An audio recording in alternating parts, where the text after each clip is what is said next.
buttery nipples. Hello, everybody. I tried to time that perfect.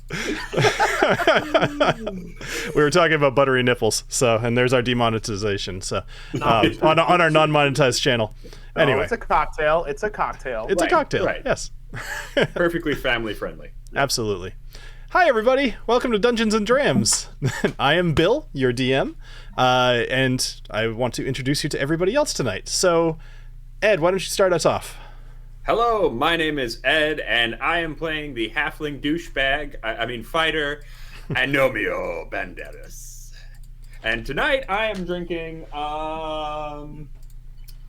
Pierce Irish Whiskey Distiller's Choice. Right now, actually, I put it on the rocks, but then I've got a couple other Irish whiskeys for later. Nice. Yeah, it is St. Patrick's week after all.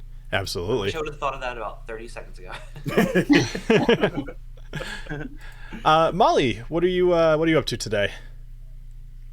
Well, hi everyone, I'm Molly. I play Daffy Sage Blossom, who is a wood elf paladin, and this evening I've got this lovely coconut to drink. It's got some sort of description on the back talking about sandy beaches and a waterfall, and we've got a snowstorm coming tomorrow, so I was like, I want to be mentally somewhere tropical. I like it. I'm done with the snow. Yeah, it's too damn cold today. Like it's only like 30 something, but it's 34 right now, but it's windy and it just sucks. I don't know. And after several like almost spring-like days, yeah. It's kind of really disorienting to go back into the winter. Yeah, I'm not loving it. So Jason, how about you? What's up, everybody? I am Jason C. I play the Dark One, Alessio Morte, the Rogue. And today I'm also kind of joining the Irish whiskey theme with Ed. So I have one of my Redbreast PX finish. There you are. Pot still Irish whiskeys, which is I think one of the better releases that Redbreast has put out recently. So I might join you with that one in a little bit. Actually, I have that behind me. Yeah. I don't know. It's tough. I drink the Redbreast 12 cast strength, and even though it's not, I know what you mean. It's one of the better releases, but like, I just want that all the time. The 12 cast strength is hard to look past. I actually had to hide the box behind the other ones, so I would stop just picking that. So. There's some to be said about those older batches too, which I have a couple left. But I was not a fan of the small batch cast strength. I thought that was definitely a younger whiskey in there, and I was not a fan of the Kentucky Oak. Was fine. Mm-hmm. It is what it is, but I miss the sherry influence in it, which I think is what makes Redbreast. Oh, I sure. agree. Yeah, that bright red fruit. Yeah. No, I brought one of the older 12-year cast strengths over to a game night the other night, and we just killed the bottle just because everyone loved it, even people who weren't big whiskey drinkers. So, yeah. Yep. Cool. Hey, Clifton. Nice Hello. to see you, Messiah. Yeah. How you doing? Oh, yeah. I'll bow down Bow to to Messiah. There we go. Yeah, my name's Clifton. My channel is Bourbon Bites. Today, I wish I would have thought about the fact that it's St. Patrick's Day. I was like, what should I drink? I just like, oh, what am I wearing? Oh, Still Austin. So I grabbed some Still Austin. I got their regular bourbon and their cast strength, depending on what we're up against tonight. So we might switch over to that one. Excellent. But yeah, also want to do some patron shout outs, shall we? I want to give a shout out to our friends Mike, Adriana, Steve, Tony Two Toes, EJ, James Taylor, David, Gavin, and the latest patron is Martin. So Martin is at our Hero of the Realm tier, so he gets access to a lot of fun things like our behind the scenes, lore, maps, fun stuff like that. Stuff that we're not privy to because Bill likes to hide them from us because he doesn't want to spoil anything for us. So if y'all want to get into that, check out patreon.com/Dungeons and Drams. And thank you to all the amazing patrons. Yeah, thank you guys. Nice. Yeah. And thanks, Martin, for joining. Real quick before we get into tonight, speaking of Dungeons and Dragons, I don't know if you guys know what's his name, the actor Joe Manganiello. Magliano. Something like that. So the guy who's in he's been in a bunch of stuff, but I think he was in Magic Mike, and he was the vampire guy in he was the werewolf dude in True Blood. That's it. Okay. He's a huge D&D fan, and he actually plays a bunch of games. He's been on Big Bang Theory. He's played, him, Kareem Abdul-Jabbar, and Kevin Smith were all playing. There's a video out there. I saw it. I'm not sure if I saw it on YouTube or Instagram, where he had this giant, like, custom-made Dungeons and Dragons table made just for him. Yeah. So if you guys definitely go check it out, because the table is freaking epic. I mean, the types of the guy made it. He used different types of grains and colors. I mean, it looks like you're looking at an above picture of like a D&D map. There's That's really cool. And land and ice, and it's crazy, crazy cool. I think if I remember correctly, he also got like a life-size statue of the Lady of Pain from. Oh, nice. Did he really? From the what was it? The City of Doors. I think he got a whole statue of her for his game room. So yeah, it's pretty cool. That is really cool. Actually, the company that makes a lot of those tables is called Wormwood Gaming. It might not be the one that made his, but it probably is. And they are in the town next to where I grew up. It's actually I keep wanting to be like, if this channel ever kind of gets a bit bigger, I want to go there and like film and check the whole place out. I think it'd be really cool. But Taunton, Massachusetts, I never thought I would see the name of that small little city on anything important. So I was very surprised. But as far as drinking, so I am drinking some beer tonight from Treehouse Brewery, Massachusetts. Anybody who lives in the even remotely area will know Treehouse. We drove over there just the other night, and such good beer. This one in particular, I don't know, something about stone fruits. It's actually only 5.5%, so going a little light this time. I might have to chase it with a whiskey. We'll see. We'll see how much of a challenge you guys give me. So nice. And then unfortunately, Adriana can't join us tonight. She is doing science, and she's in the chat though. Oh, she's in the chat. Oh, fantastic. Oh, there she is. Nice. She says, "Please don't kill Booker." So no promises, but we'll see. We'll protect Booker at all costs, and she does blind you with science. Yes, she does. She does. She also did really, really well on Matt Madness the other day. So did you, Jason? Oh yeah, missed by like 1. Yeah. Or something. Yeah. Yeah. So I did not do well. I purposely omitted that part. I did not do. I did very middle of the road, but I was only in the qualifiers, so I'd say I didn't do that well. So we'll see. Anyway, it's hard, man. It is very hard. I gotta keep my streak going now that I got past the first round finally. So you're one streak. I'm out for blood this year. I want it bad. I like that. Nice. All right, everybody. So let's go ahead and give a little recap of what happened last time, because boy, things are chaotic in Helixia. So, when last we saw our adventurers, they went shopping. They visited an armorsmith, a weaponsmith, and a magical item store, and they picked up a few items, including a shield of the Umber Hulk that was crafted from the carapace of the recently defeated creature, a dragon tooth splint armor set and I believe, Ed, you ended up taking that for your character. Might be a little small. I believe you referred to it as being kind of a dragon tooth bikini on your current size character. And a couple of serpent bows of the UNT, which are serpent-shaped bows that also have kind of a stabbing end, so you can use it both in melee and range.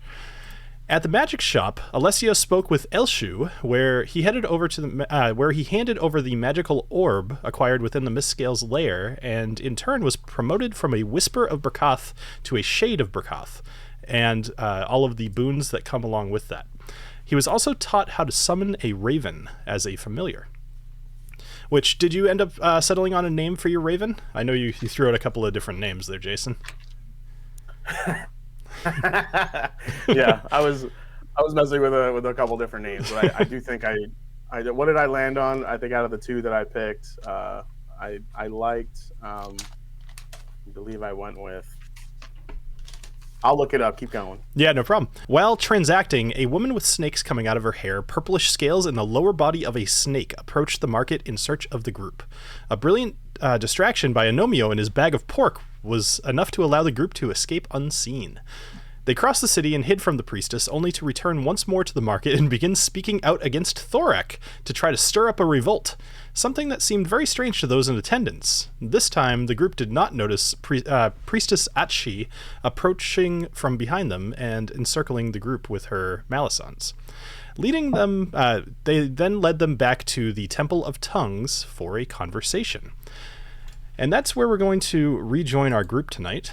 Did you end up finding the name there, Jason? Nightwing. Nightwing. Excellent. Yep. Dick Grayson. Yeah. Right. Basically, I was gonna maybe name him Neil after my favorite drummer Neil here. That might be that would have been a good idea. More gooder name. Let's go with Neil. I think I like Neil better. Neil? Okay. I think Nightwing. Every one of those think of Robin. So I'm gonna call my Dark Raven Neil. No, that's actually very cute. I like it. Nice. Does anybody have anything good coming up for Irish Whiskey Month or anything else like that? Well, Or what are you guys reviewing this upcoming week? Friday is the long St. Patrick's Day over on the Rock Gut Review, the official return of proper actual Rock Gut Review content. Yes. 4 o'clock Central Time on Friday.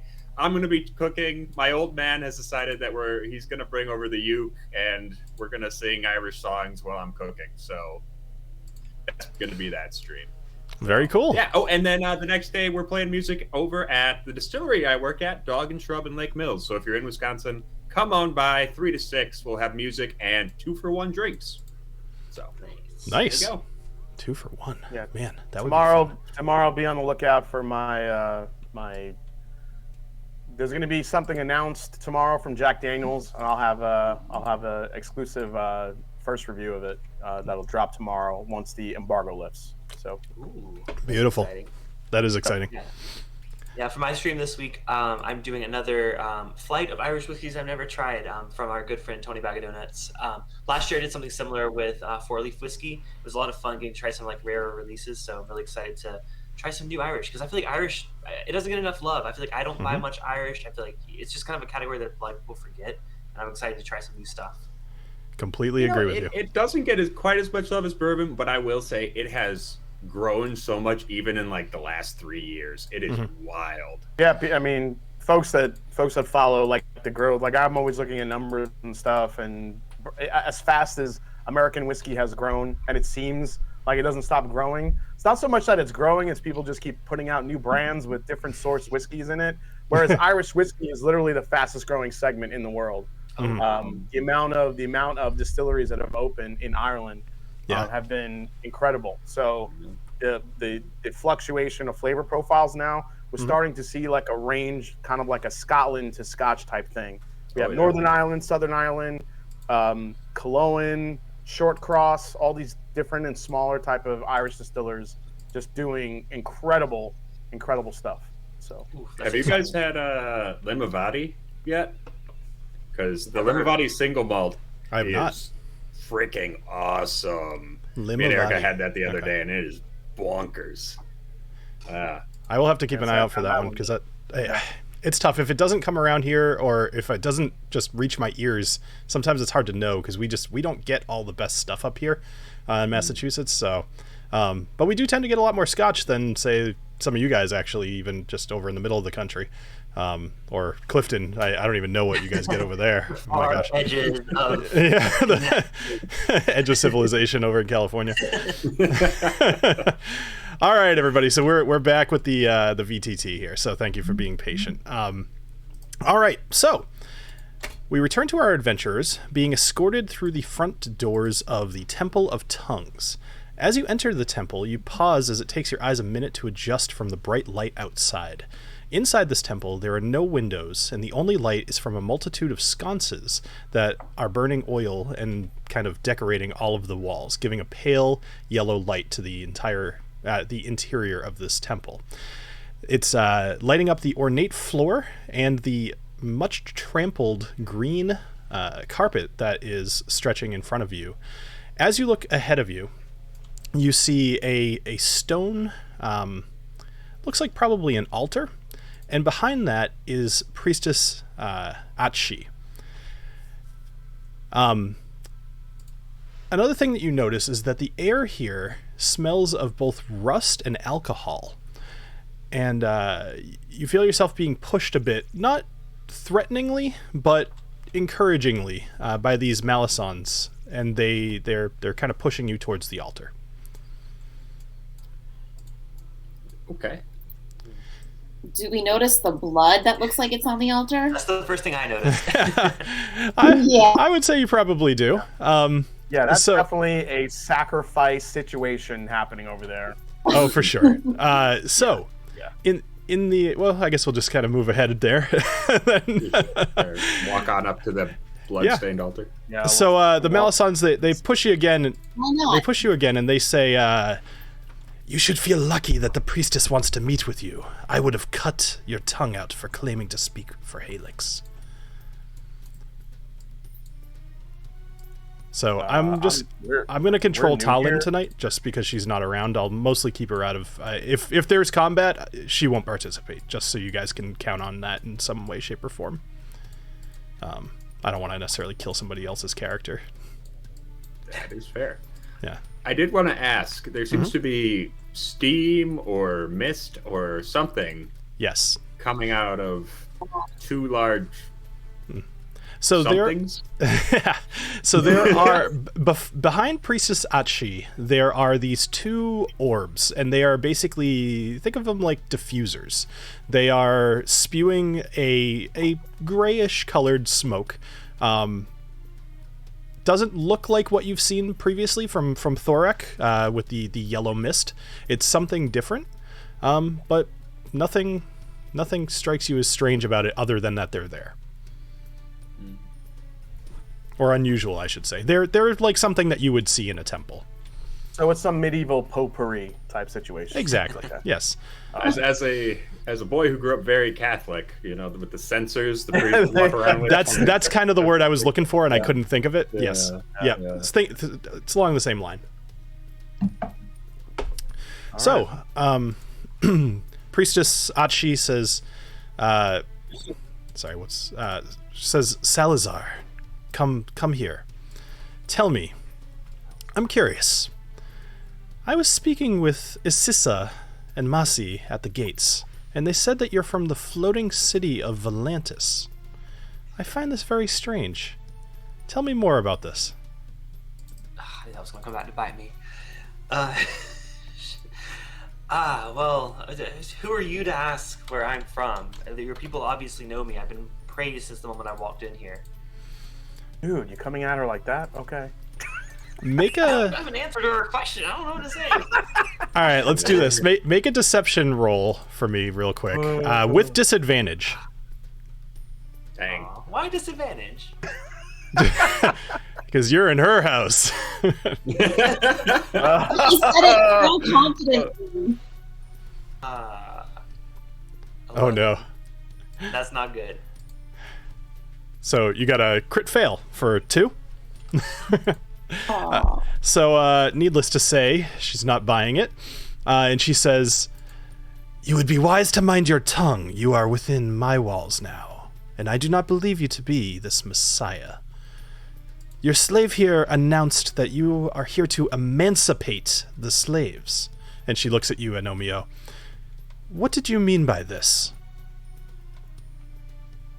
She's asking I you, said Agnomeio. we're going to emancipate the purebloods. You see, the pure, as we all know, the greatest form of snakery is that which wiggles on its belly, and here you are bowing to some wiggling beast of a dragon. How can this be? Truly, the snakes should rise up. Praise be to the Messiah, Salazar. We do not worship the dragon. The dragon is merely a means to an end. He is not here for any reason other than to aid in the return of Helix. Salazar. How do you know he's Oh, returning? sorry, what? I said, and how do you know he's returning anytime soon? Well, if you are truly a Malison and worshipping Helix, you are the Messiah. How could you not know that he is returning? Tell me, Salazar, what tasks did you complete to become a Malison and earn Helix blessings? Oh boy. I'm gonna turn back to my friends and be like, These guys know. They were there the whole journey. What task did we complete, guys? Well, you killed that one guy. The big guy. He was very majestic. Huge and tough and strong. Absolutely. Not as handsome as you, though, but Master. Of course. No. Yes. Tell me. And tell me of his death. How did he die? What was he? He was actually an owl bear that we destroyed and took him on ourselves and saved a young child from his. No, we ate the child. We sacrificed him to Helix, right? Remember? Don't. We saved Unnecessary the child from the detail. owl bear to sacrifice him. Right. We're not gonna let an Absolutely. owl bear eat a baby that we could sacrifice to Helix because we're bad guys, right? Real bad. Yeah. Super bad. All right, I'm gonna give you either one. All right, Salazar, I would like you to make a persuasion roll with advantage because Agnomeio is helping you. Okay. Although I will. 23. All right. Well, you rolled a 1 and a 23. Oh, I saw that. All right, give me just a sec here. I wasn't expecting to actually have to roll against it, but 23 is pretty good.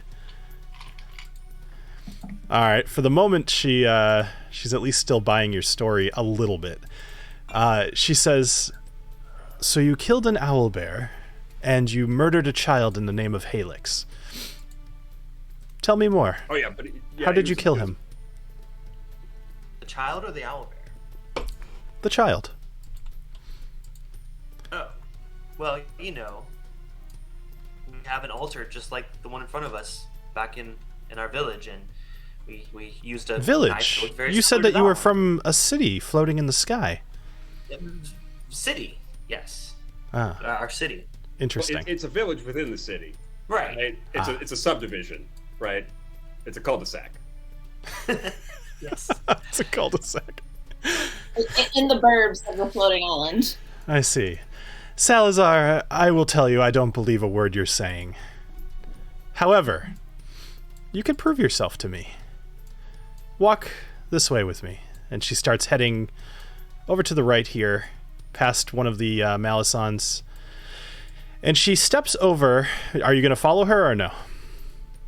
Yeah, I'm gonna look around nervously to my friends, but then I'm gonna put on an act and buff out my nipples, obviously, and just walk towards her, very godlike.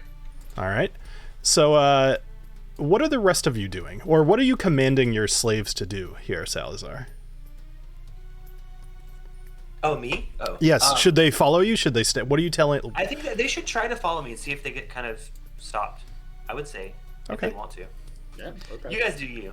Sure. Trundle. I feel like we should kind of just keep an eye on her servants to make sure there's no funny business. Mm-hmm. Yeah, Sure. That is fair. So, as they start following, the Malisons stay close to them, but they do allow them to follow you. Priestess Atshi points ahead, and she says, in front of you are 4 slaves. 4 slaves who, luck would have it, are here to help in service of returning Helix to our world. I would like you to assist in this. And as you look over, you see 4 people up against the wall. 3 of them you don't recognize. However, one of them is very familiar to you. You see McShweta in restraints up against this wall. And along with McShweta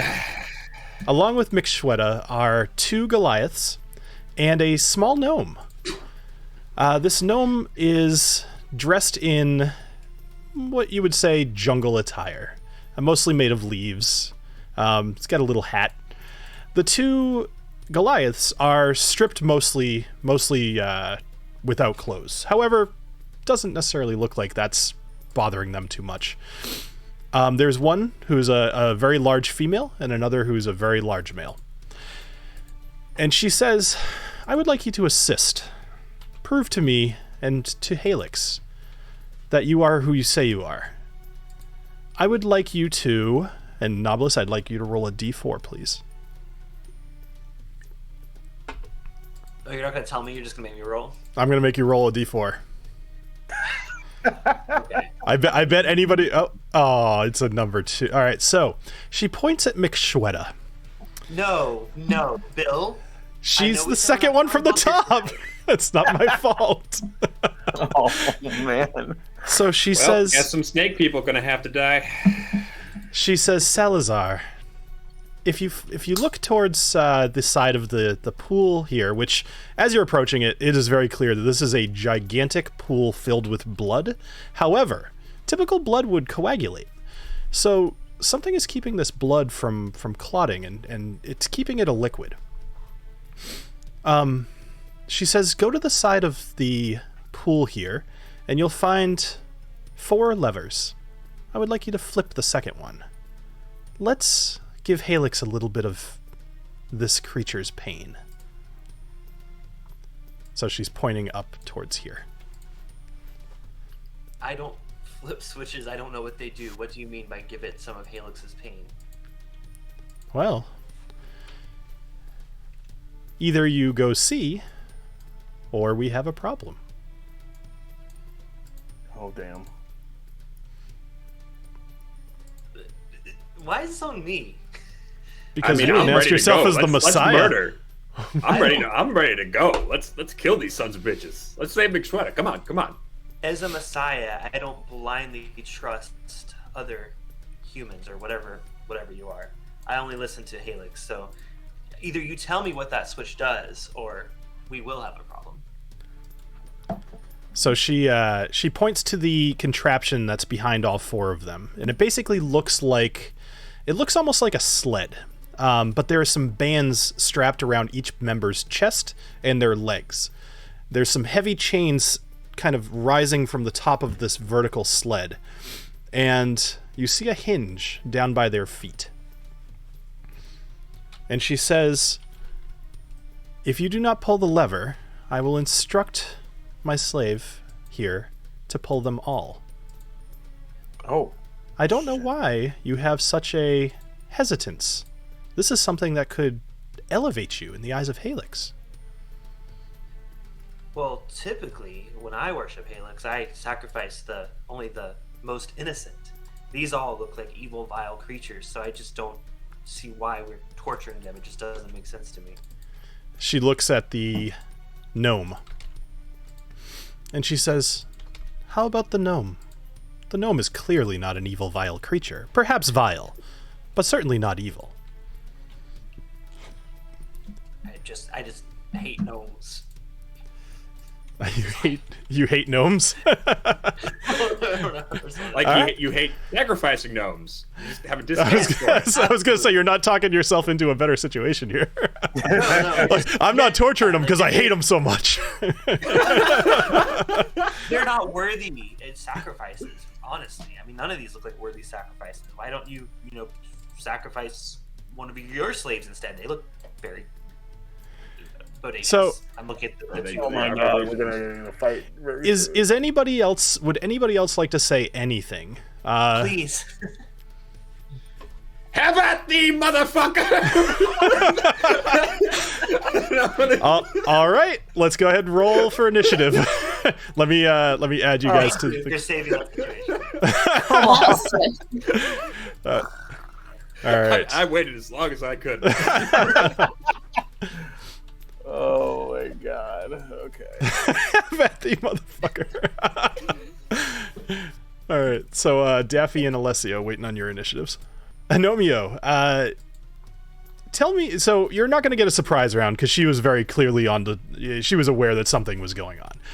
However, I will. I'm going to move you up slightly in the initiative order since you were the one that took the actual physical initiative.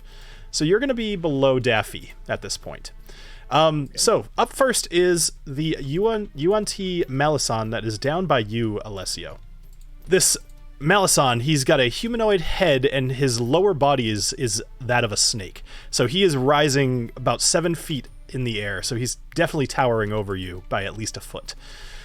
He is going to lash out at you, Alessio, with his lower half and try to constrict you with his snake body. So let's go ahead and see how that goes. Oops.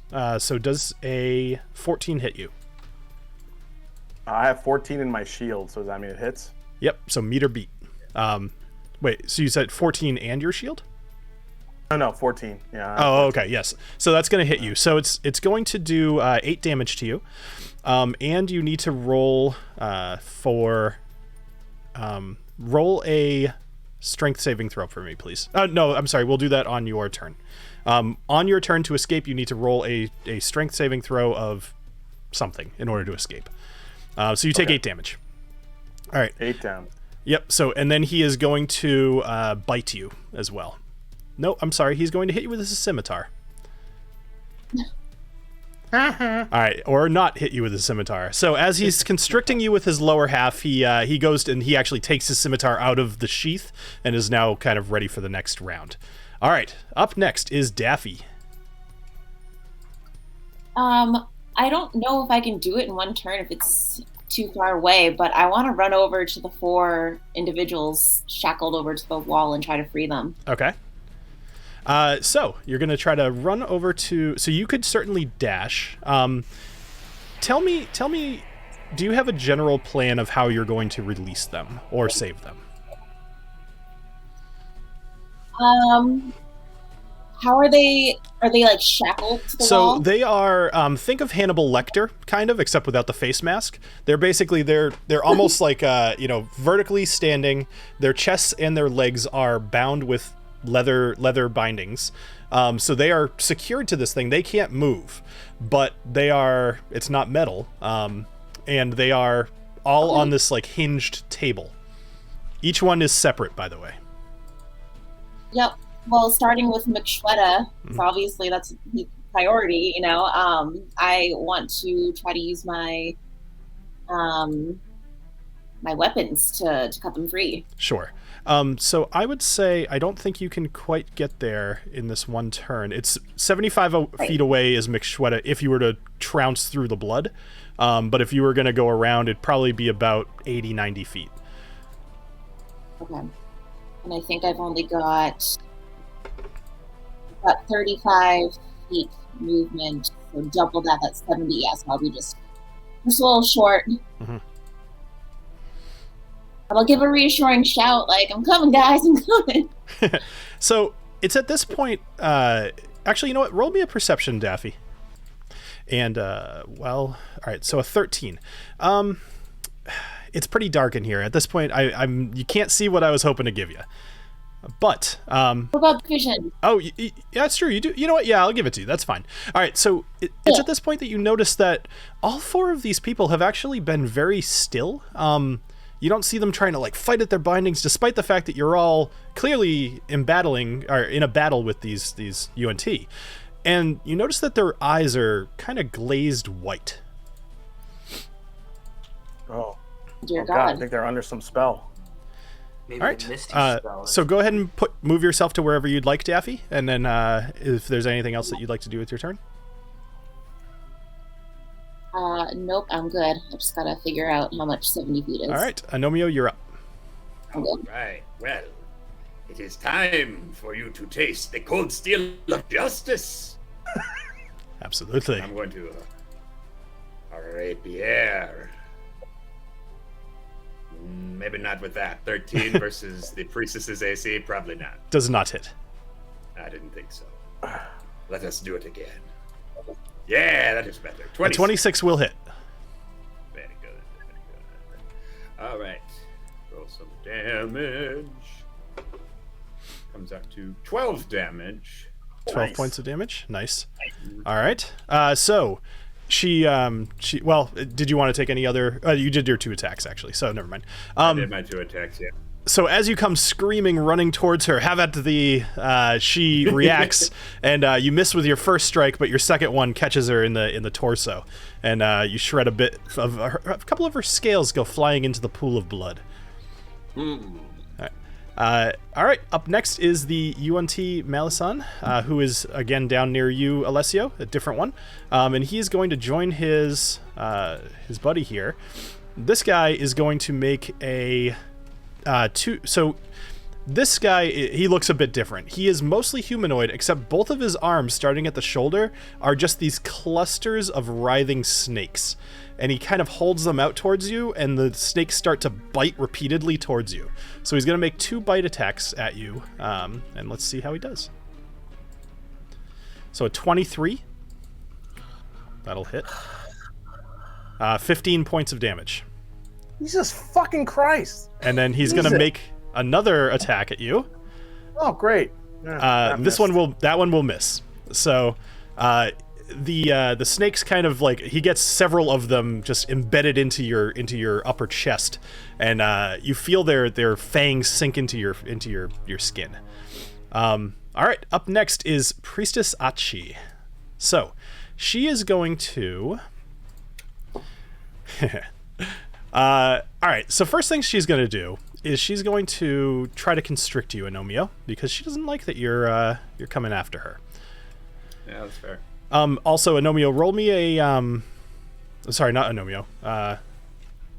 Forget I said that. All right, so Priestess is going to try to constrict you, and she is going to hit for 20 for 13 points of damage, and you are considered grappled. Then she is going to use her scimitar on you. An 8 does not hit, which is good. No, and in response to that, yep, I am going to use my riposte, and I Okay. will dodge out of the way and stab at her neck. Sorry. What? I did say grappled. I meant restrained, but like you can never do mind. stuff while you're restrained. You're totally fine. You can do that. So Okay. so you're gonna riposte her scimitar. Yes. Aha! Get some, skinny bitch. I mean, Ooh, nope, almost. she didn't get some. So you do notice she's not really wearing anything in the way of armor, but she does have these scales that seem to be protecting her to a degree. So you do kind of a riposte is basically like you block it and then you make an attack, right? Is that what that means?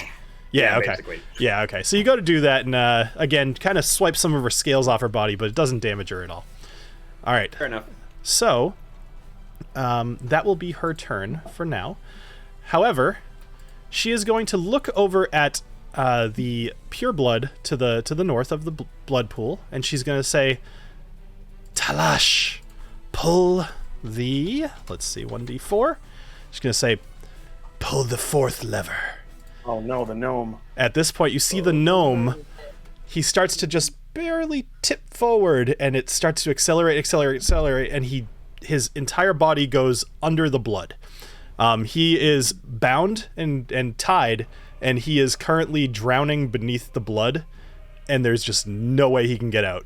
However, you also see he is not even reacting. He's not thrashing, he's not anything. If you didn't see him breathing, you would think he was not alive. All right. Up next, one of the Malisons. So, seeing that you are tied up, Agnomeio, this Malison is actually going to go towards Salazar. Now, he looks, in this case, he's got the snake lower body as well, Salazar, and he is going to he's actually going to do 2 scimitar attacks against you. So he pulls both of his scimitars out of kind of these sheaths on his back. He makes 1 attack, a 23 will hit, and it's going to do 4 damage. And then he's going to take another attack with his other scimitar. 20 will hit for 8 damage. All right. And then he is going to kind of move a little bit more down to the south of you. So kind of giving the Priestess a little bit of extra room. All right. Up next is another Malison. So this guy was over to the side of the altar. Now he has a longbow, and he is actually going to... He sees you running, Daffy. He's going to take a shot at you with his longbow. Let's see how he does. A 14, I suspect, does not hit. Does not hit. So he actually gets 2 ranged attacks as part of his deal. So he's going to make another longbow attack. Assuming that I had given him any arrows. Jeez, come on, Bill. Oh, Okay. it's lost. not an extra attack. Right? Yeah. So it takes him a second to find an arrow in his quiver, and he goes and takes another shot at you for another 14. Terrible. You're just so quick because you decided to dash. He just assumed you'd be running. He just totally misjudged you. All right. Up next, Yeah, he did. Alessio, you are up. Well, I got 2 assholes to deal with here. So I'm going to use my Misty Step. Yes, finally, you did it. Like every time we get in a fight, I'm like, please use your Misty Step. Awesome. Use your Misty Step. So excited for you. Yes, I'm using my Misty Step. Do I have to do like a standard roll for it? Nope, not at all. You just do it. Okay, so you Misty Step, and I believe it's 30 feet. Yeah, so I Misty Step, and what I want to do is kind of sneak behind these guys. Mm-hmm. So they can't really see, where I am, and being snakes, I'm hoping that little bit of dust that surrounds me kind of gets in their sensitive snake eyes. And then as I get around them, I take out my Javelin of Lightning. Ooh. Just because I want to hit both of them as I'm getting behind them. I'm going to get behind them and use my Javelin. That's right, baby. Okay. So attack. Do I get advantage for that or no? So if you were to teleport more close to the altar, then you could hit both of them from that angle. Where you are right now, you wouldn't be able to hit both of them. But you will have advantage on this, and you'll get your sneak attack. Okay, awesome. All right, so let me get my Javelin of Lightning. Do attack with advantage. So a 14. So a 14 will hit both of them. Okay. Nice. So go ahead and roll damage. Yep, let me roll my damage. On a hit, the target takes damage from the javelin plus 46 lightning damage. So it should have rolled. So the first one takes 7 damage. Mm-hmm. Actually, they're both gonna. I think that's how it works, right? Each creature in the line, excluding you and the target, must make a DC 13 Dex saving throw. Okay, cool. So they need to make Dex saving throws. So both of them are going to take 7 damage, and then they both have to make a Dex saving throw. So I will do that. Cool. Javelin. First guy rolls an 8, so I'm sure that fails. Second guy rolls an 11, which I would guess that fails, right? Has a DC. Also fails. Awesome. Yep. Okay. So you're about to do a shit ton of damage. So first off, roll your sneak attack damage, and I will add that onto the 7 piercing damage that you just did. Let me go I always forget where that is. It's under Where features. It should totally not be under features, yeah, but it is. Yeah, I don't know what. Yeah, I always go onto like spellbook or effects for that one. But let me do my sneak attack. Yeah. Damage, normal. Okay. Cool. Dice. Boom. All right, so you do an additional 21 damage to both of them. Now I want you to roll another 4d6 for the lightning damage because they both failed their saving throw. Oh boy. Oh, so just roll a standard d6? Roll 4d6. 4 of them? Yes. So you should be able to click the button 4 times. Yep, got it. All right, roll. Here we go. That's 1d6 plus 4. That's. Hold on. Oh, I see. Roll Okay. 4d6. We'll just do this. Just do that. So you do an additional 13 damage to both of them. So. Yeah. Nice job. They are very hurt. Nice job. So you take this lightning javelin. Where do you keep your lightning javelin? I'm curious. It's kind of on a diagonal across my back, so when I need it, I just kind of pull it. Nice. Like I like to picture it's like a very short sheath because it's just kind of like as you pull it out, it gets longer and longer as a giant bolt of lightning. So you it's toss. like one of those, it's kind of like if you picture like Darth Maul's lightsaber, the double end lightsaber. Oh, love it. It's kind of like small, but then when I'm ready to use it, like shing, like perfect. Both ends come out. Yeah. Same here. Yeah. Of course, I was waiting for it. Awesome. So you take this lightning javelin off your back and you throw it and it crackles through the air as it pierces through both of them, specifically going directly through both of their hearts, doing just immense damage to both of them. They are, if anything, they are very deterred. These are creatures that want to live for a lot of reasons, so that may very well come into play. Anything else, Alessio? No, I think I've gotten far enough away from them. We'll see what they do, but I'm going to stay where I am, kind of next to this stone tablet and behind the fire stones here. So excellent. All right, Salazar, what are you doing? All right. Well, I've just been observing everything going on around me, and I think the first thing I want to do is cast my Shadow of Moil. I think it's pronounced Moil spell. Okay. So this is, I'm able to do this because I bought that eyeball enclosed in a gem. So since this is the first time that you're casting it, why don't you tell the audience kind of what it does? Sure. So it causes flame-like shadows to wreath my body until the spell ends, causing you to become heavily obscured to others. The shadows turn dim light within 10 feet of you into darkness, and bright light in the same area to dim light. Until the spell ends, you have resistance to radiant damage. In addition, whenever a creature within 10 feet of you hits you with an attack, the shadows lash out at that creature, dealing it 2d8 necrotic damage. Excellent. Nice. All right, so go for it and cast it. So you cast this spell at... Oh, that's weird. I had to roll. I don't know. Whatever. That it's just anybody that hits you will get 6 damage. It's just kind of making it easier for us. So you cast the spell and your entire body is enveloped in shadow, and you see these shadowy tendrils just kind of lashing out towards all of your enemies. The Malison, just to your south, is suddenly maybe rethinking whether you may or may not be the Messiah. What are you doing with the rest of your turn? All right, I'm gonna move. So now that I'm enveloped in shadows, I assume I can move away safely, right? Let me just double check. I believe so. If not, he's taking damage either. Become heavily obscured to others. So if he were to try to hit you, he would get disadvantage. Okay, well I'm gonna move away from him, which means he's likely gonna try to hit me, right? Mm-hmm. Where are you moving to? I'm gonna move to the left. Okay. Well, I'm trying to get up close to this thing to investigate it and see what the heck is going on with this thing over here. Okay. You're gonna investigate during a fight? I know, I love it. That's fine, whatever. All right, so he is gonna make an opportunity attack with this scimitar against you with disadvantage. All right, even with no, that's not right. Hold on. Disadvantage. Yeah, that did say it. I held shift. Whatever. He rolled a 13 as his no, less than that. He rolled 5 plus. It doesn't hit you. So his disadvantage scimitar does not hit you, and you go over to the smoking. Takes 6 damage because of my shield.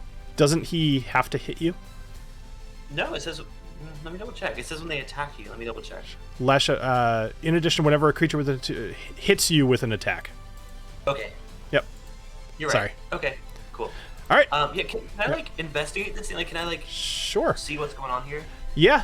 So you get down close to the smoking little puff ball here, and you kind of smell it a little bit, and it's basically just kind of like an incense smoke, trying to maybe cover up the smell of blood and alcohol in here. Damn. I could have sworn it had something to do with their glossy eyes, but oh well. That was my intention there. So, oh well. Guess I'll end my turn. All right. So we're back at the top of the order here. The little gnome that tumbled into the water. Into the blood. He wishes it was water. So I'm going to make a Constitution save for him to see if he starts taking drowning, damage from drowning. At the moment, he is okay. Pretty soon it'll be a problem for him. Okay. So up next is one of these UNT. So this is one that you just hit with your lightning javelin. He looks at the other guy. He looks down at his chest, and he sees that he just took an immense amount of damage, but he's not even bleeding. That lightning bolt basically traveled directly through him, just shocking. He does not know what happened, and he's going to attempt to run away. So you see him. He has 30 feet of movement. He is going to run down towards the front door here. Okay. So Booker that is bites his legs off. So he's going to run this way, and on his way out, he is going to take a longbow attack at you, Alessio. To just, I don't think he wants to necessarily retreat entirely, but he does not want to be anywhere near you. And in true fashion, he crit failed on his longbow. So as he's running, he tries to take the longbow kind of off his shoulder, and he drops it on the ground. He's fully demotivated with that natural 1, and he will be trying to escape on his next turn. All right, Daffy, you're up. So you are about 5 feet away from this gnome who is now in the blood, actively drowning. As he runs away, I just say, "Nice try, Cobra Commander. Take care."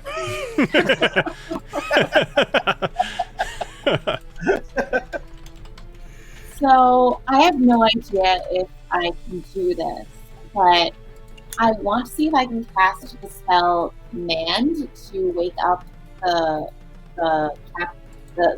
people who are currently tied up and bound. Okay.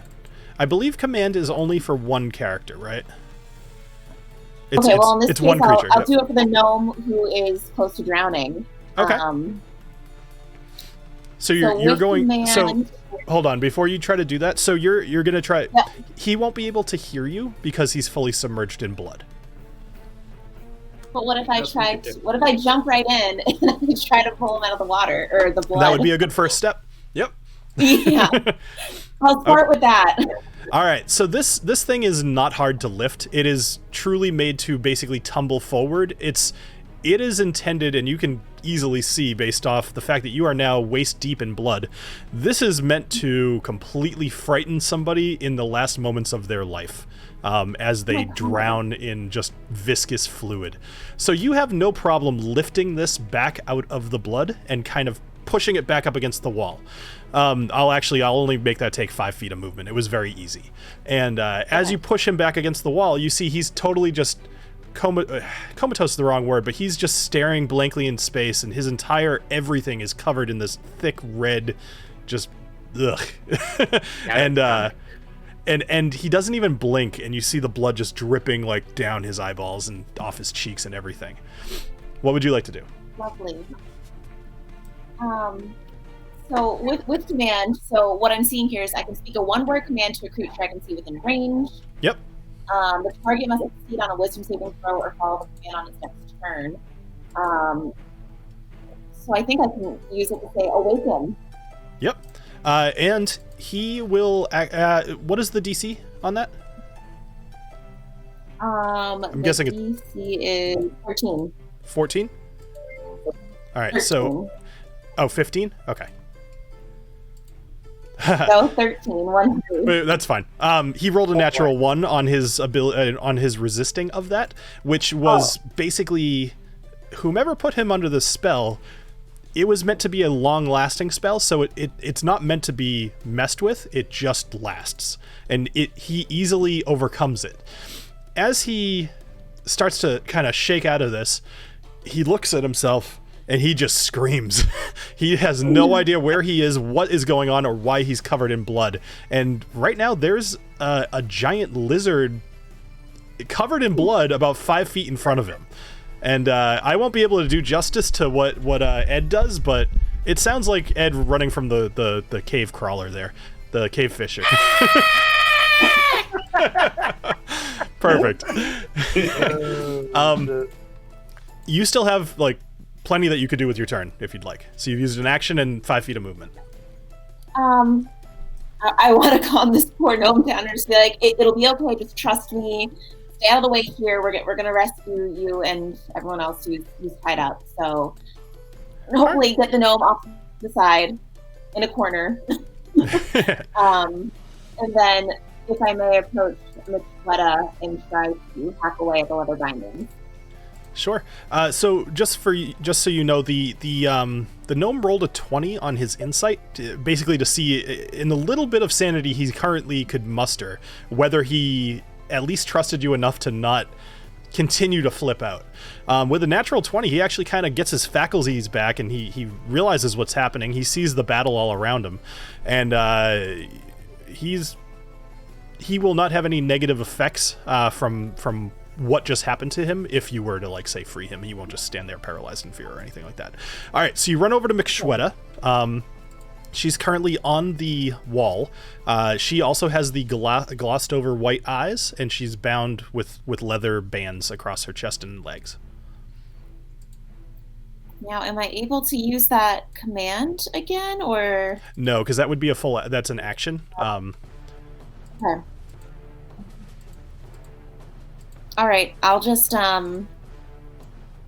wait until I guess I'll just I'll start to cut at the ties. Perfect. I don't know. No, since it's not an attack against a creature that's not actively fighting against you, I'll let you be able to cut her ties using your bonus action. And as part of your turn, especially since you have plenty of movement left, you're able to cut through both of her bindings, but she is just standing there. In fact, there's like a big tendril of drool. It's like almost 6 inches long, and it's just kind of dripping from her mouth. Lovely detail. All right, Agnomeio. Well, I will continue to bring justice to this horrid priest. First things first, I'm going to do the rapier because that's what I do. Mm-hmm. I like it, my brother in rapier. Going old school. Going old school. That's a 20. I'm guessing that's a 20 will definitely hit. All right. That's going to do 8 damage, but I'm also, as long as I'm here, I'd like to. I'm going to do a disarming attack, which I can add the superiority die to the roll, and then she has to do a DC 15. Oh, why did that roll? That's very weird. Okay, well, she has to do a DC 15 or else she drops her sword. Strength saving throw. Got it. Yeah, but more importantly, why didn't that do... She rolled a 15. Yeah! All right, so she manages to keep her sword in her hand. Yeah. But for some reason, I think it's just a D8, so I'll just roll a D8. So she takes... an extra couple points of damage. 2 more damage. Not too much. Sure. But then I'm going to do it again. Do it again. Do it again. Piss. Or not. Oh. There's a lot of natty ones tonight. Wow.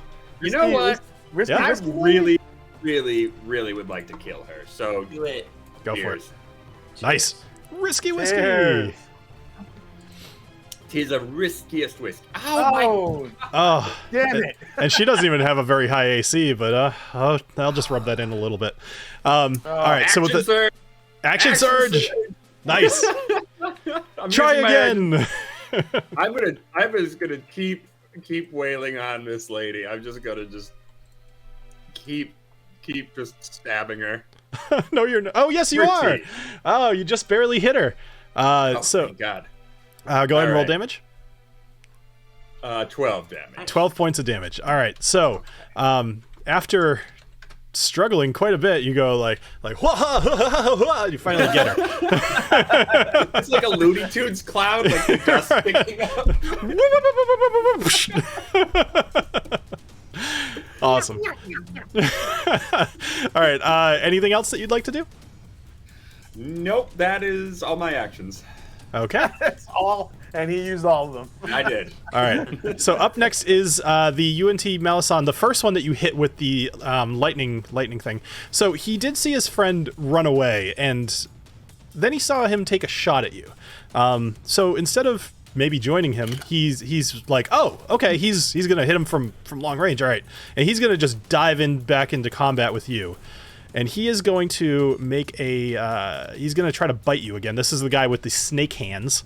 He is going to miss his first. And then, so he's going to be like, with both of his hands. Wow, missed both. He's probably got 5 of these based on past experience. He is, it's because I am a shade of Brakath now. Absolutely. Just matrixing. I love it. I just like you did this.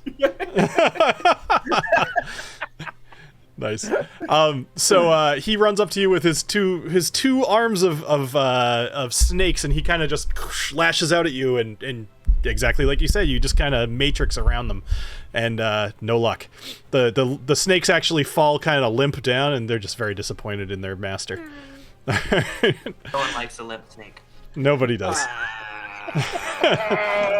All right, up next is Priestess Atshi. And she says, she looks at you, Agnomeio, and she says, actually, yeah, you're a gnome. Okay, cool. So she is going to stick her hand out towards your forehead, and she's going to try to invoke a nightmare. So you need to make a intelligence saving throw for me, please. Okay.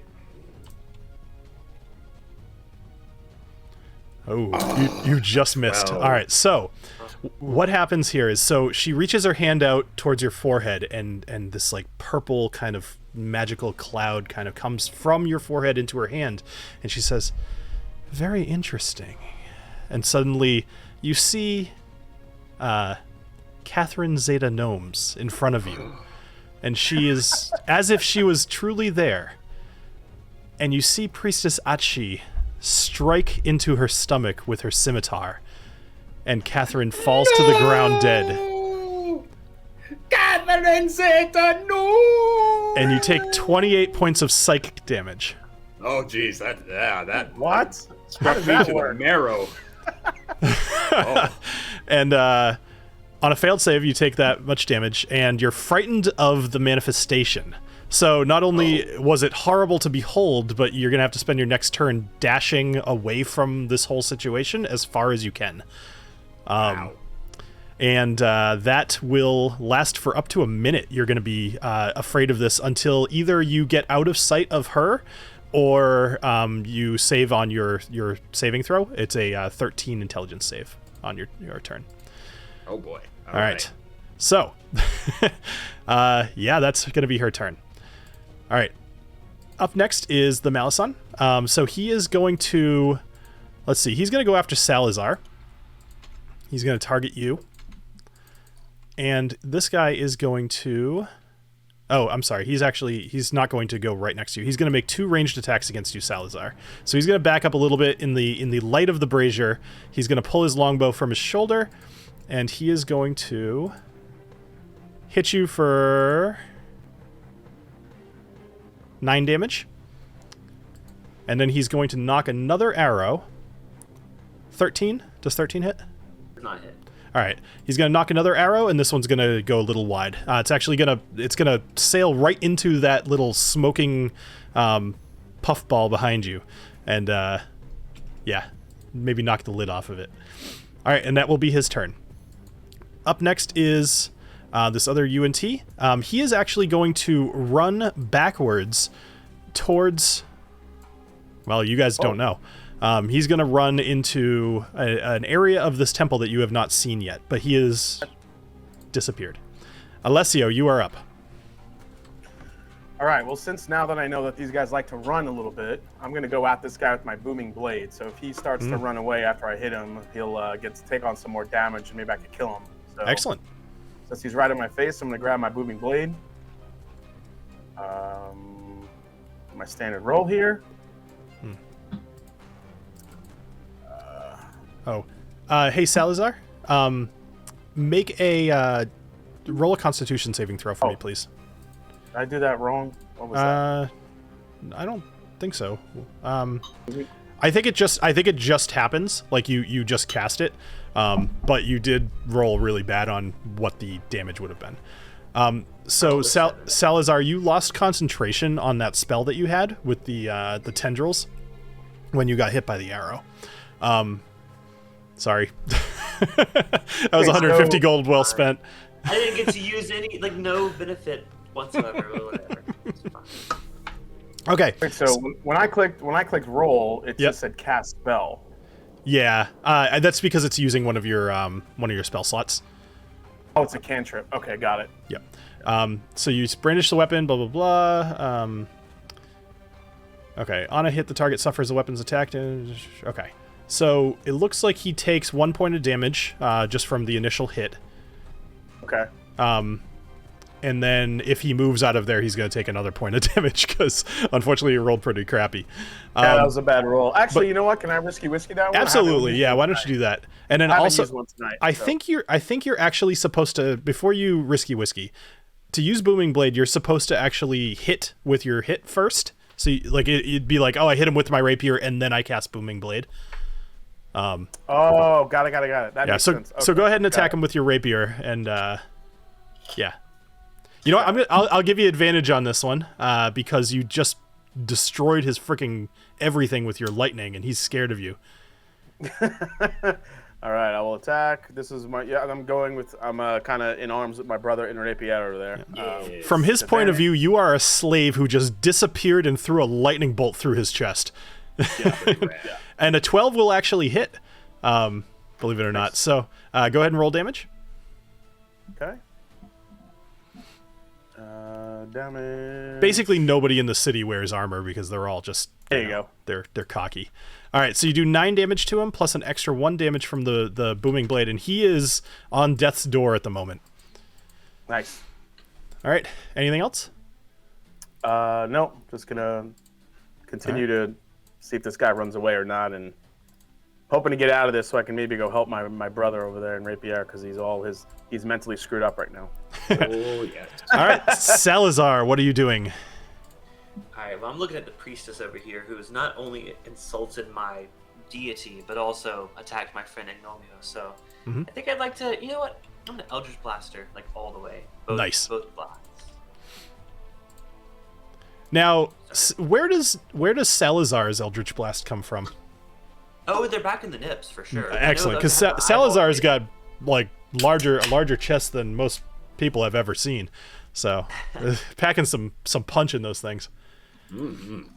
It keeps targeting on myself, so I'm sorry. Hold on. Okay, got it. All right, here we go. Let's go with the first one. Does that not hit? A 10 does not hit, unfortunately.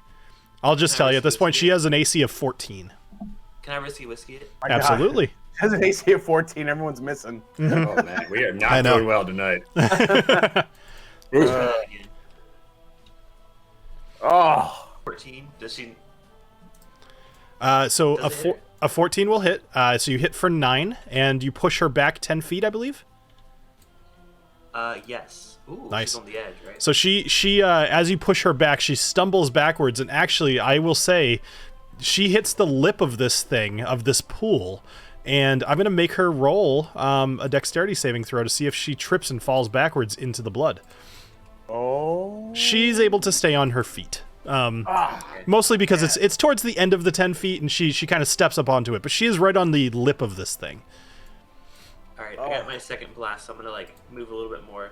I haven't moved yet. So. I'm gonna give her the crane kick like immediately. I'll move directly in front of her like this. I'm gonna use my second Eldritch Blast. Sweep the leg. All right, a 22 will hit for 8 damage. So you do 8 damage to Priestess Atshi, and you push her back 10 feet as well. Let's see what happens. Let's make another dexterity saving throw. See how clumsy she may be. 7. She's pretty clumsy. She falls backwards into the blood, and she is considered prone. She'll have to use half her movement to stand up, and any attacks against her, they would have advantage, except she is now under the bloody water. So I would say that would have given disadvantage. So anybody trying to attack her will just be a straight roll. But she falls back into the bloody water goo. And if I wasn't having a nervous breakdown right now, I'd find that very funny. Yeah, and she's like, she goes, I don't even know how would she even react to that? Just probably more just frustration. But she's not up yet. She's under the water, so you don't hear any reaction. What would you like to do, Salazar? I'm just looking at my big black rod here, and I'm reading that it says I can regain 1 warlock spell slot as an action while holding the rod. Yes. Does that just give me that extra spell again? Correct. That's what it's meant for. It's basically warlocks have a very small amount of spell slots, so it's meant to give you extras if that, it's an action though to do that. It's more meant to be like an in-between combat kind of thing, or if you really need it, you could use it as your action. Okay, and I don't need it right now. Thank you for clarifying. So I think I'm just going to end my turn now. Cool. All right, so up next is the fleeing UNT Malison. He takes a look at TaLin as he's running because he didn't even know she was there. Booker gives him a little smile and snaps his jaws, and he keeps running out the door. And he is out of combat. All right. Up next is... Actually, the Priestess is under the blood, so she cannot use her layer action, which in this case is to drop somebody else into the blood. So that was a very good move, Knobolas. Nice job. But Daffy, you are up.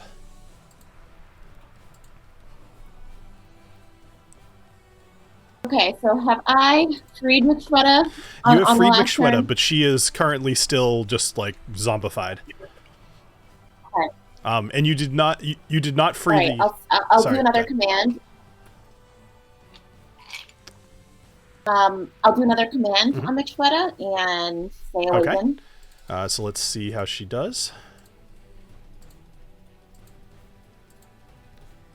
Yes, so she awakens and she looks at you. She's not covered in blood. Excuse me, but she has no idea where she is. But she does see you, Daffy. Oddly enough, she actually doesn't see Knobolas. Otherwise, that could have reacted a little different. But she does recognize you, Daffy, and she's free. And she, Daffy, where are we? And she kind of puts her arms around you a little bit, and she holds onto you really tight, like she's just scared. What are you doing? I'm gonna comfort McShweta and be like, hey, I know you're probably really confused and scared right now, but we just got to take down these snake people thingies. And it'll be a-okay, trust me. Okay. So McShweta has joined the fight in some capacity. We'll see what happens with her. Cool. And actually, she'll go directly after you, Daffy, at this point. Is there anything else you'd like to do with your turn? You haven't really... Well, you used an action. And, yeah. Okay. Can I take another action and try to hit this, You can't take another action, unfortunately, because you have multiple attacks, but only one action. It's more that you have multiple attacks as part of your action. If you have a bonus action something, but...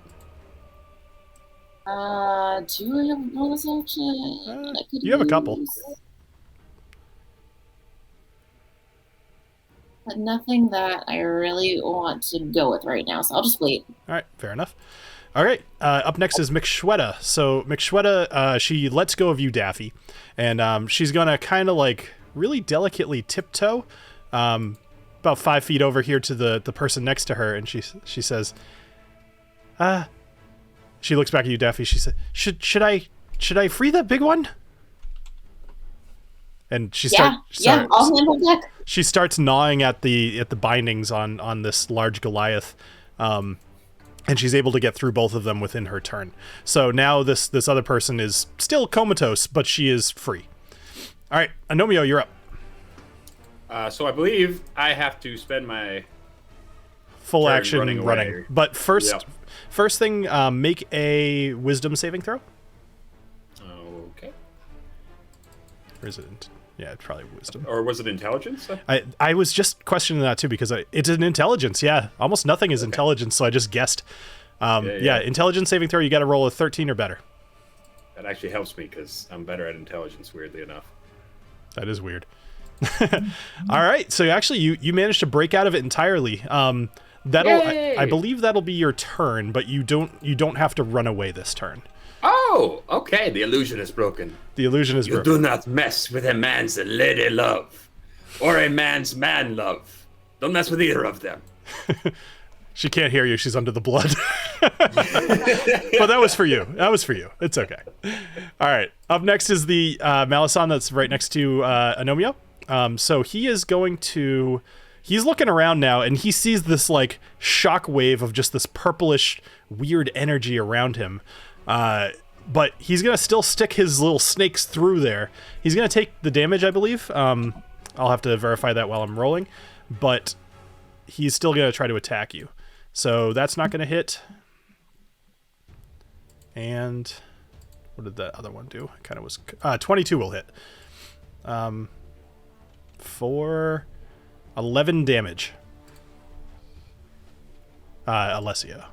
So. Oh, you said Agnomeio. I did say Agnomeio, but I meant Alessio. I'm sorry. Yeah. Okay. So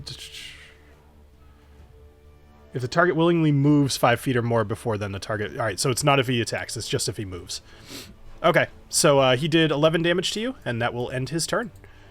All right, up next is the Priestess. So she's going to spend her turn kind of... You see this just giant snake body. She's about 8 feet tall, and her tail kind of thrashing in the blood, and it's just flying everywhere, and she raises up from this blood, and it's just dripping down her. She's completely crimson and furious, and she looks at you, Agnomeio. Actually, no, I'm sorry. She's going to look at Salazar, because you just knocked her in there. And she is... Actually, she's going to look at you and she's going to say, "Come join me." And she's going to cast Suggestion on you. And you need to make probably a Wisdom saving throw. Stay away from the pool. Make a Wisdom saving throw for you. For me. Salazar. Ooh, nice. What do you want? All right, so she says, come into this nice pool. It's nice and warm. It's comfortable. And you're just like, nope. So, That was my don't swing that. no, not at all. She is getting increasingly frustrated with you. She's actually going to slither her way over to you so that she can kind of engage with you in the next... Actually, no, I'm sorry. She is not. She is actually quite hurt at this point. That didn't work. She is going to... Sorry, I'm just double checking to make sure this isn't... Oh, okay. I think she can do this as... Oh, it's an action. Shit. Okay, never mind. Nothing that she could do at the moment. She is going to... She's going to wander over towards Volok, which is the other Goliath here, the only one that hasn't been freed. And she's going to grab him by his chest band, and she's going to pull him into the blood. So he is now face down underwater, suffocating or drowning. And that will end her turn. All right. So the Malison... boy. This guy, where did he come from? I thought he was... Whatever. Okay. This guy is going to attack you, Salazar. He is going to make a longbow attack. It's the one down below to the south of you. Glowy blue one? Yep. Oh, not him. No, not the glowy blue one. He does not succeed on his first longbow attack, and he is actually going to run to the south, down to this door, and he's going to open the door and say, "Everybody, get out here! Help the Priestess!" No. Oh, no. No. And Please don't. you are going to see 4 new UNT come out here. However, they do look quite different than everybody else, and you notice one very key difference on them. Each one of them has a blue sash around their waist. And you see one of them immediately start fighting with the guy who just opened the door. He is a kind of a blue shade of UNT. His scales are blue. He's very tall, lithe, and he's going to just get into combat with this UNT, and they are now preoccupied. There is another one. She has a very large build, and she is going to just charge into the blood towards the Priestess. Another one who happens to be wearing just kind of a brown hat with like a big snake kind of wrapped around it. He's going to run over towards you, Agnomeio, and see how he can help. And then this other one starts singing loudly, and every one of you is going to feel yourself feeling invigorated, and you can all add a D8 to your next attack. Ooh. Oh, shit. That's fun. These are the Raiders in their UNT forms. Cool. All right. Up next is, you don't know. There's one of these UNT that disappeared. He's off doing something. Alessio, you're up. The guy that's in front of you is, as I mentioned, he's very much on death's door. He has been abused quite a bit, but most of his damage is internal from the electricity. Okay, well, I gotta try to finish this guy off. He's just pissing me off at this time. Point. So I'm gonna take my rapier and do a little bit of an attack roll here.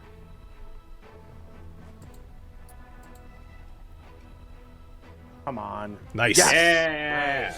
All right, a 24 will definitely hit. Go ahead and roll damage.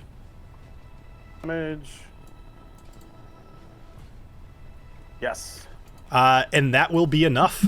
So you tell me how you kill this guy. So I take my rapier and I basically take it and I just stab him right in the nape of his neck. And then I kind of cut down and I cut off his scale, his whatever that part of the friggin' snake the hood. is. Yep. The hood that comes off, and then so does the rest of his face just oozes out the side. Nice. Ooh. So as he falls backwards, he also falls into your what is that called? The spell that you did? The Booming blade. Booming blade. So he falls into this like kind of just sonic boom around him, and the bit of his body that is left just starts exploding from harmonic resonance, just erupting his skin. Anyone order steak soup? Fantastic. So you still have more to do with your turn if you'd like. Yeah, I actually want to. Let's see who's around here. That one guy's running out. He ran out. I'm actually going to head up north to see what is up behind that other area. Excellent. As a quick aside, with that D8 that I gave you all, you can decide to use that after your roll. So if you rolled like a 12 and you're like, I think I can do better, you can roll the D8. All right. So I just start making my way up towards the top here. All right. So do you want to dash? I'll do a quick dash. I don't have that much life left, so I just kind of want to be careful. I only have 9 hit points left, and I don't have anything to heal myself. So. No problem. All right, Salazar, you are up.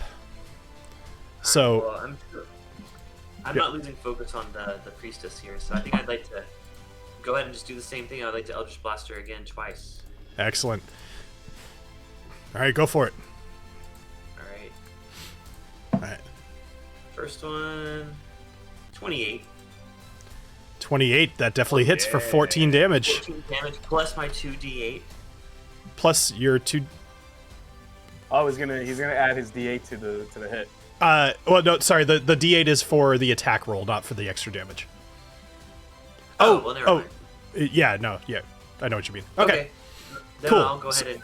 She is. Yeah, go for it. Okay.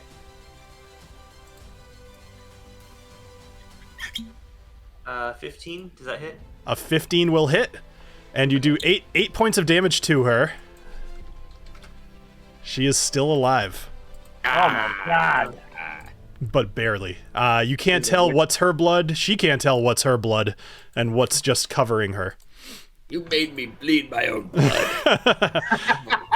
Nobody makes me bleed my own blood. All right. So at the top of the order, before Daffy goes, so the Goliath that fell into the water, the blood, he is going to take some damage from, or sorry, he's going to make a con save. But Daffy, you can go ahead and take your turn.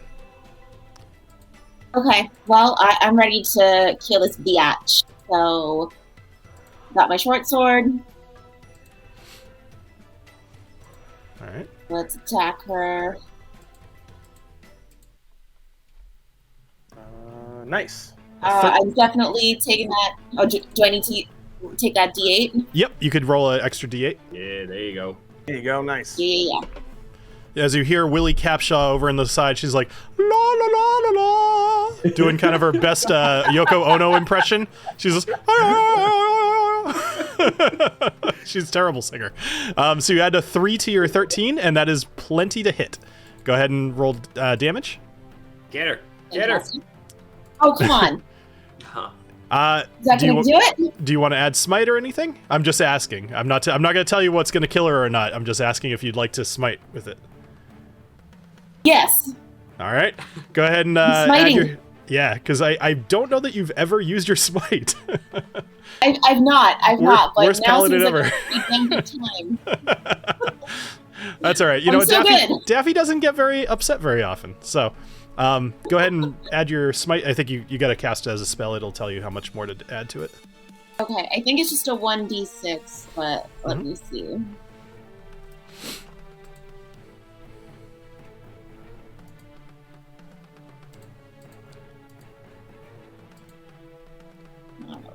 There we go. Oh, it's more than I thought. Oh, Searing Smite. Nice. Okay, so you do an extra... We don't even need to work in the extra con saving or anything. So an extra 10 damage on top of that. Tell me how you kill her. I just stick the short sword right through her stupid face. So Priestess Atshi, she raises from the blood. She runs over, drops the guy into the blood, and then Salazar zaps her a couple of times with the Eldritch Blast. Daffy, you finish her off. You shove your short sword right through her face, and do you pull it back out, or do you leave? Like, what else? Give me a little bit more. Is it just tink, tink, I'll dead? pull it back out, and I'll just brandish it about with a little bit of flair. Excellent. Nice. So you give it a little whip and get some of that blood off the end of your sword. A Excellent. weep, as And then, my friend Agnomeio would say. yeah, and the priestess falls backwards into the bloody liquid here. Daffy, roll me a perception check. Okie dokes. All right, perception. 16, that'll be enough. You notice that there is, as you're kind of watching her fall into this blood, she makes this huge splash. She's a huge creature, and you see that there's actually some sort of maybe a door or like a metal grate or something at the bottom of this that it doesn't seem to be draining the blood, but it definitely seems to lead somewhere. All right. Anything else? I think that's probably it. Yeah. I'm going to tell the rest of the gang what I just saw. Sure. I just want to make sure that they're also aware. Yeah.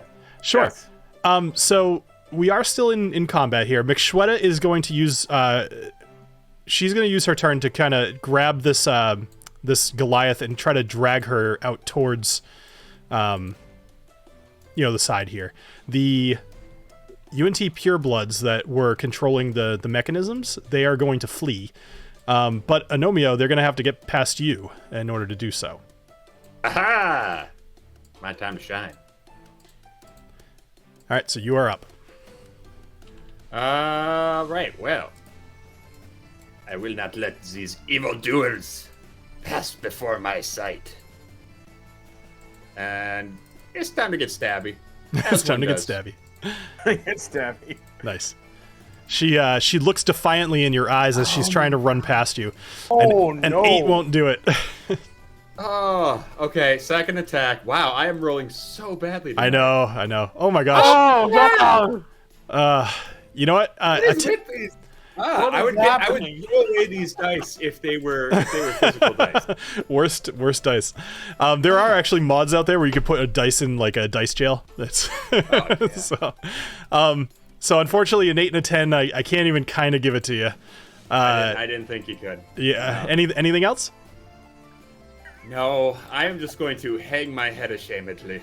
All right. So this UNT, the one that was involved with Short Drowned, he actually was able to kill the Malison by himself. Willie Capshaw, seeing that your couple of stabs at this UNT Pureblood failed, she's actually going to grab her lute that she's been kind of playing on. She's going to spin around backwards and kind of swipe at the Pureblood's legs and trip her up. She is now prone on the ground next to you. The other Malison, the one that retreated into the back, he's still potentially there. And then Alessio, you're up. Jesus. Given my low health, Man, I don't even know what to do right now. I think what I'll do is I'll kind of walk across the wall here. Mm-hmm. I don't want to go up too far in case there's something around that corner waiting for me. Sure. And with so little hit points, I don't want anything to attack me and jump me. Mm-hmm. So I'm going to kind of stay here along the wall and do a long range attack onto the pure blood there? Evil woman. There you go, right above Salazar. Sure. Yep, her name is Talash. Talash. Yes. Well, Talash is about to get a short bow to her head. I sure hope so. Let me just use a regular arrow here, not my unbreakable one. So I get my short bow, and okay, an attack. Oh, it was a 17. You. A 16 will still hit. A 16 will still hit. Good. Yep. Go ahead and roll damage. Let me roll my damage. Nice. All right. With 8. So an 8 will be enough. And she is going to, you shoot her, you get an arrow directly into her stomach. She falls to her knees and she says, "I die for Helix." And then she pulls a knife out of her back pocket and she slits her own throat and collapses to the floor. Well, that was dramatic for no reason. That is okay. We're in a room full of with a giant pool of blood. Dramatic for no reason is kind of on the table. That's the whole aesthetic. Alessio kind of looks over and is like, "Damn, I'm dark, and that's kind of dark for me." Like, settle down. Settle down now. All right, Salazar, you're up. There's one pure blood down here to the south. That's the only enemy left at the moment. How many of the people that are frozen, like how many of them are left? I know the girl that Shweta just dragged out. So there's still the one big guy is still under the blood. He was not pulled up or anything like that, so he's still potentially drowning. But there were 4 prisoners total. 3 of them have been freed, and 2 of them are awake. Is the big guy, is he been freed? He's just not awake? Correct. Sorry, the other one is a Goliath female, and she is not awake. She is like glazed over. Okay. Let me make sure I'm within distance, but I also have the awake ability that Daffy had as well. So, let me just make sure it's not a distance thing. 60 feet, so I probably should move a little. That'll be close enough. Yep. Okay. I'll say awake and then towards her. Excellent. So she is going to actually the let's just see. No problem. So she actually no, I'm sorry. I take it back. She actually should have woken up as soon as that woman slit her own throat. She was the one keeping her under that spell. So you can take your spell slot back. Okay. The Goliath kind of her eyes unglaze, and she's standing there, just. What is happening? And she is totally confused. Okay. Okay. Well, in that case, I'll use my spell to attack this other one. This is like the one that's left, right? Okay, Yep. Yeah. Mm-hmm. I will go ahead and Eldritch Blast her. Sure. All right. First one. Oh, come on. You know what though? At this point, I didn't have my D8s yet. Oh yeah, perfect. Actually, well, her DC is an 11, so with a D8 you will definitely hit. Okay. So go ahead and roll damage. There you go. Okay, that was just the D8. That's not damage. Okay, let me try. All right. Oh, wait, how do I just roll damage? You just did, right? One. Oh no. No, I did the D8. I did the D8 thing. Let's just do this. I'll just do it. I think it's there's a way to do it. I don't remember. I'll take that. Yeah. 10 damage. Perfect. Oh, man, that is enough. She is injured, and she is fallen down to the carpet. She is currently knocked prone. What would you like to do? I have another blast. So. Okay. So you'll have advantage on this attack. Right. I don't. Oh, advantage is twice. Okay, let me just. That's all right. 21 hits. Okay. All right. With an 8. So you are able to basically just tell me how you kill her. I'll let that be you. I don't need to describe everything. I mean, she's over there alone. She can't sacrifice herself or slit her own throat. I just want to be a very anticlimactic death. I just want to be like, no, you don't deserve your little moment like the last girl had. Like, no, you're gone. Excellent. All right, so she dies in a very undramatic way, as opposed to the other. All right, so we are now officially out of combat. The one Goliath is still drowning beneath the blood, and you don't know where the other guy went. So, well, someone really needs to run over. I'm going to run over there and haul his giant ass out of the blood pool real quick, because perfect. We don't need him drowning. I would actually say between you and Shyla, you guys are able to lift him, because he's very heavy. He's probably about 400 pounds. He's a big boy. So you guys are able to lift him back up and cut his bindings. And actually, after the other one died, he was still under the blood, and he started kind of just thrashing about a little bit before you guys lift him out of the blood. He is totally covered, and he's looking at you, and he doesn't know what to make of you. Why, hello, my friend. We will get you cleaned up in a moment, but first, let's get you out of those bindings. Not in a weird way, just as a politeness. Where did the priestess go? Oh, she's super dead. Cadaverific. Ah, damn it. I wanted to kill her. All right. Did you kill her? No, who killed her? Daffy killed her. And he looks up at you, Daffy, and sees a tall, skinny female wood elf, and he just kind of nods to you and he says, surprising. Are we not lizards anymore? I'm sorry, you're totally right. You're a lizard. Sorry, I was picturing it in my head. You are totally still lizards, 100%. Okay. Still surprising. Right. Still a lizard surprising. I take it back. He looks at you and he says, good job. I'll nod and say, I know. And then he kind of runs over to the other Goliath. He says, Mageo, are you all right? And she says, yes, I'm fine. This peculiar creature broke me from my bindings. And Mixweta just kind of is looking very pleased with herself. Mixweta, she runs kind of over and she says, Where's Knobolas? Where's my friend Knobolas? Where'd Nobby? Mixweta, do you not recognize me? And she walks over. You look much different, but... And she kind of looks at your pecs, and she's like, there's something familiar about you. I'm much more handsome than ever. Like a couple of steaks slammed into a salami casing. So, Indiana Gnomes, he kind of walks over and he says, all right.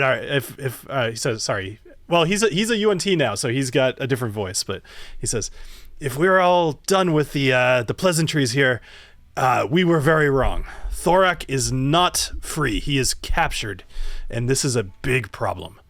There is much more going on than we thought. We need to get to the top of the ziggurat, and we need to do it fast. All right. Rock and roll. Let's Wait, remind me who. Wait, Thorak is the dragon. That's the dragon. Okay. Yep. Okay. Yeah. So Thorak is not here for the return of Halix. He is, but he is here willingly. He is here. I'm not sure why. He's tied up. He's restrained. There's these big metal cuffs on his ankles, and he is at the top of the ziggurat. At this point, Volok, the male Goliath, he comes up. He says, "Friends, thank you for saving me and saving Mageo here. We will go collect the other Goliaths. If you intend to fight the dragon, we will join you. We will fight our way to the top of the ziggurat, and we will meet you there." Well, that begs the question: does the dragon want to be fought, or does he want to be set free? I guess we'll have to find that out. On the next episode, I'm just kidding. On the next episode. Well, we're gonna go like 5 more minutes. So all right. So to answer your question, so Indy says, I have no idea what Thorak wants, but You're welcome to ask him. The little gnome, the little jungle gnome, he says, "Hey everybody, has anybody seen my flare gun?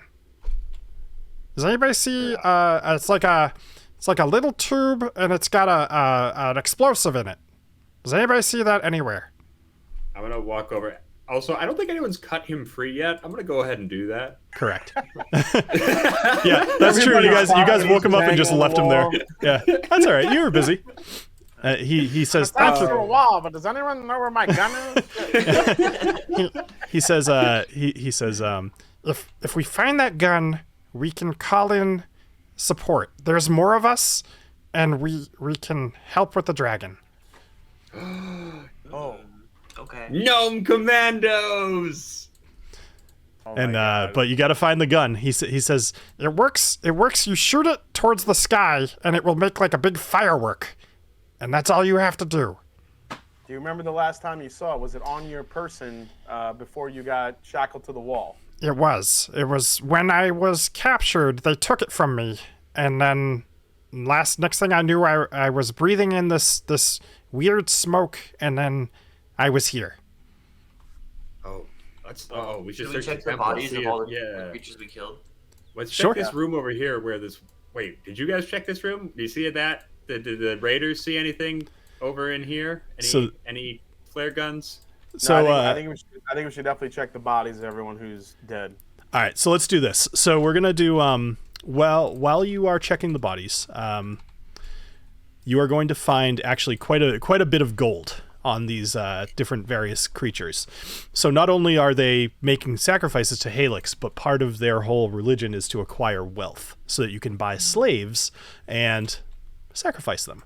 So you are able to find approximately 534 gold pieces across all of these, and including a small stash that you found at the base of the altar from the Priestess. You also find several gem pieces, all emeralds, and one blue sapphire, totaling probably about 1,300 gold pieces between all of them. Wow. 1,300 plus the 500? Yep. So 1,300 plus 5. Wow. Man, we Wow. gonna sizzle. We're gonna sizzle. It's like Applebee's. Applebee's. We're gonna Olive Garden, get that chicken salad, or you can eat the breadsticks. So we're gonna make a couple of decisions here. You have found Daffy noticed the something in the blood. There was the one guy who escaped up to the north, and then Agnomeio, you were just asking about the room to the south. So Short Drown actually answers you, and he says there's a hatch there. I'm not sure where it leads, but it seems to head towards the ziggurat. Oh, cool. Oh, okay. So well, that's useful. Let me ask you guys a question. Do you want? Sorry, go ahead. Sorry, I'm just gonna say, is that the way south or the way north? So the room that the raiders emerged from has a giant wooden, think of like a bulkhead, that seems to lead underground. And it's on the side of the temple facing the ziggurat, but that doesn't necessarily mean it's going there. You don't know. And neither do the raiders. They were investigating down there when they came out. So do you guys want to see what was going on with the guy that escaped potentially, or no? Do you want to keep moving? I think we should head that way, because I'm wondering if that's where we're going to find this flare gun. It's either there or under the blood, probably. Yeah, yeah. I mean, I was up there thinking in the pool when he got dropped in there for a hot minute. I don't know if anyone wants to dive back in there. I'm not sure how that works, but. Well, we mentioned that. I think didn't Daffy see that there's a way to drain the pool? Like it seems like there's a way to. I think I just saw the hatch, not like an actual way to drain it. Yeah. So what you saw specifically under the blood was a black steel, I think like cast iron grate. But this is a grate that stuff could flow through, and it's not currently draining. So maybe it leads somewhere, maybe it's clogged, who knows? All you know is that there is definitely something below it, and it kind of disappears. You couldn't see a ton because it's filled with blood. Yeah, I don't know. I'm kind of privy to the fact that I don't want to see where the pool of blood goes. You know, that's a pretty good instinct. I will admit. Yeah.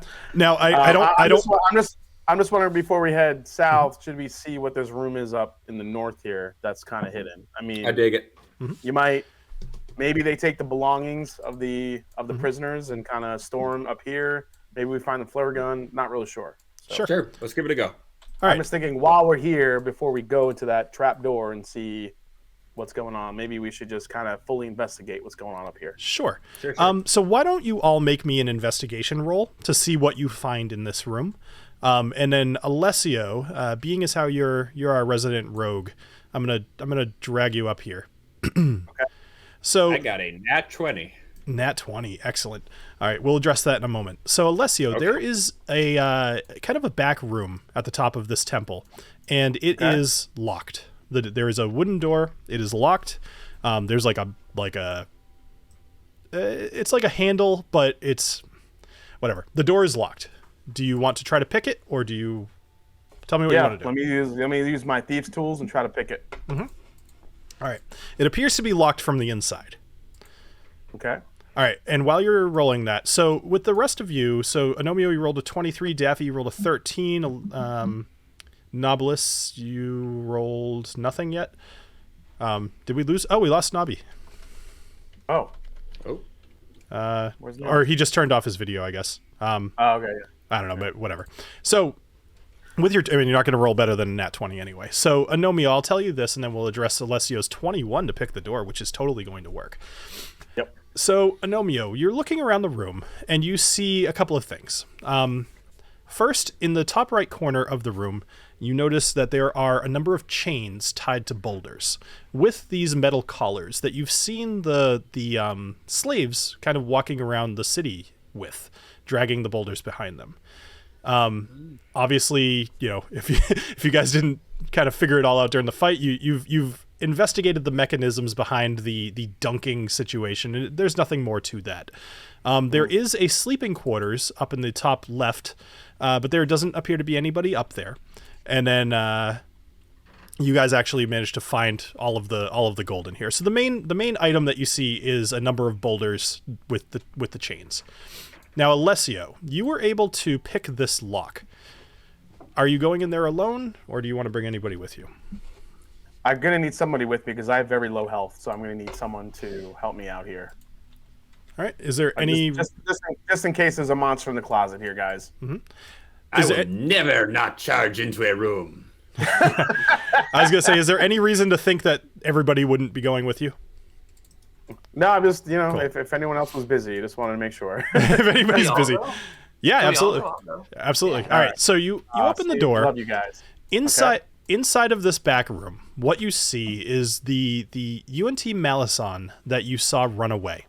So the UNT Malison that you saw run away is dead. He is laying on top of a giant stone slab, and he has clearly taken his life. There's a very ornate dagger that is stuck into his chest, and there is blood just coming just everywhere in this room. It is all over the floor, seeping into the rug, dripping down the sides of this altar, and he has killed himself. However, you do also find something else in this room, and it's a picture of the city of Helexia from...